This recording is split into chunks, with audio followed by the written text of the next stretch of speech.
Some preschools have had to find alternate ways to offer nutritious meals when inflation drove up the cost of ingredients. Now, these operators saw food expenditure jump 20% over the past 2 years. So to overcome the rising costs, they looked at other sources of affordable and quality items. Eugene Chow with more. Eaton House International operates 6 central kitchens that deliver quality meals to its 37 preschools across the island. These meals meet the nutritional guidelines set by the Health Promotion Board, which include recommendations for proteins, fruits, and vegetables. We actually use at least 30 different vegetable types in a menu that cycles through once every month. So from a child's perspective, they'll only see one menu item once every month. Of course, we control the sugar content in these meals, and we also measure the carbohydrate content to fit into the healthy eating standards. Mr. Ng says food costs have increased at least 10% over the past few years. The school uses a competitive tender process for its suppliers to ensure ingredients meet the required safety and quality standards. The move has helped Eaton House serve cost-effective and healthy meals to over 6,000 preschoolers. It's also great for us in terms of dietary requirements. The school's really good in that space. Both of my daughters have allergies, and the school's really good about taking consideration of their allergens. At Sunny Bunny Montessori, head cook Lim Chun Hui prepares all of its meals on site. She controls the amount of salt and sugar the children consume.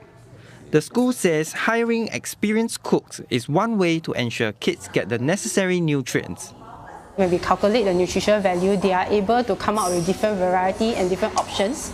So because of that, we are able to still in the end curate out like the nutritious meal for the kids and still tasty as well, and then meeting the cost. With higher inflation, the school opted to buy fruits at wet markets. This means less damaged produce, and the school can avoid delivery charges.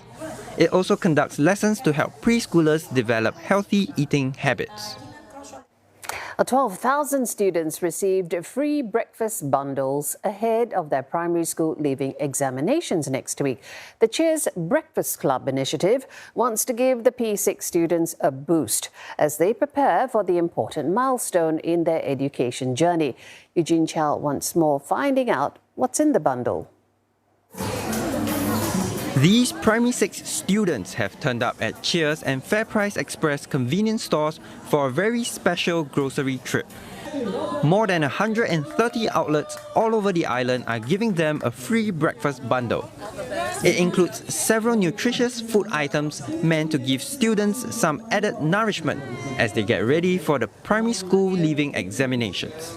I think this is a very good initiative, especially for today, because next week will be their so-called study break. Alright, so my child loved some of the bundle, the items in the bundle, so I think we'll encourage him to. What other is it? Each pack is worth over 20 Singapore dollars. It includes essential items like milk and wholemeal bread. To redeem the pack, eligible Primary 6 students had to present their student card or exam slip. Those not taking the PSLE this year also had a chance to win prizes by taking part in a quiz. How the bundle was curated. The timing, of course, is a few days before the PSLE, so we gave the kids something to cheer about.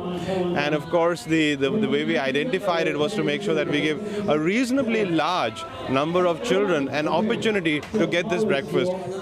FairPrice Group says the giveaway will help Singaporeans cope with the rising cost of living.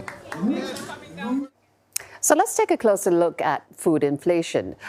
It has slowed in recent months as global prices fall. A strong Singapore dollar also helping to moderate imported inflation. Now here's a look at the price movements of some core consumer food items. The price for 400 grams of wholemeal bread has stayed relatively stable since last July.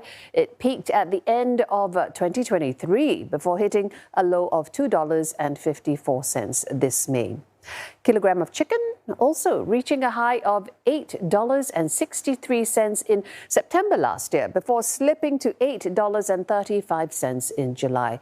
The price of a litre of fresh milk has been relatively volatile, hitting a high of $3.74 twice before dropping to a low of $3.67 in June. Now, flipping to cooking oil prices, we have seen a steady decline recently, with 2 kilograms of cooking oil costing nearly $7 in October last year, but then dipping to a low of $6.23 in June this year. One economist says the moderating trend of global food prices should persist in the near term.